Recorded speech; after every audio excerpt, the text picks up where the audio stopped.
محترم سامعین کرام، حیات الصحابہ میں حضرت انس رضی اللہ تعالی عنہ فرماتے ہیں کہ حضرت ابو موسیٰ رضی اللہ تعالی عنہ نے مجھے تستر کی فتح کی خوشخبری سنانے کے لیے حضرت عمر رضی اللہ تعالی عنہ کے پاس بھیجا۔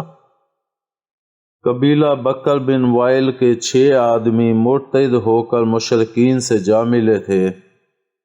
ان کے بارے میں حضرت عمر رضی اللہ تعالی عنہ نے مجھ سے پوچھا کہ بکر بن وائل کے ان آدمیوں کا کیا ہوا؟ میں نے کہا، اے امیر المومنین، وہ لوگ مرتد ہو کر مشرکین سے جا ملے تھے، ان کا علاج تو یہی تھا کہ ان کو قتل کر دیا جاتا۔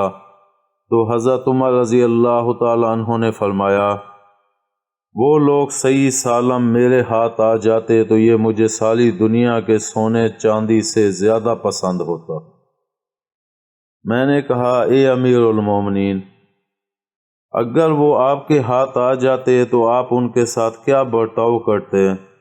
انہوں نے مجھ سے فرمایا کہ وہ اسلام کے جس دروازے سے باہر نکل گئے تھے، میں ان پر اسی دروازے سے واپس آ جانے کو پیش کرتا۔ پھر اگر وہ اسلام کی طرف واپس آ جاتے تو میں ان کے اسلام کو قبول کر لیتا، ورنہ انہیں جیل خانے میں ڈال دیتا۔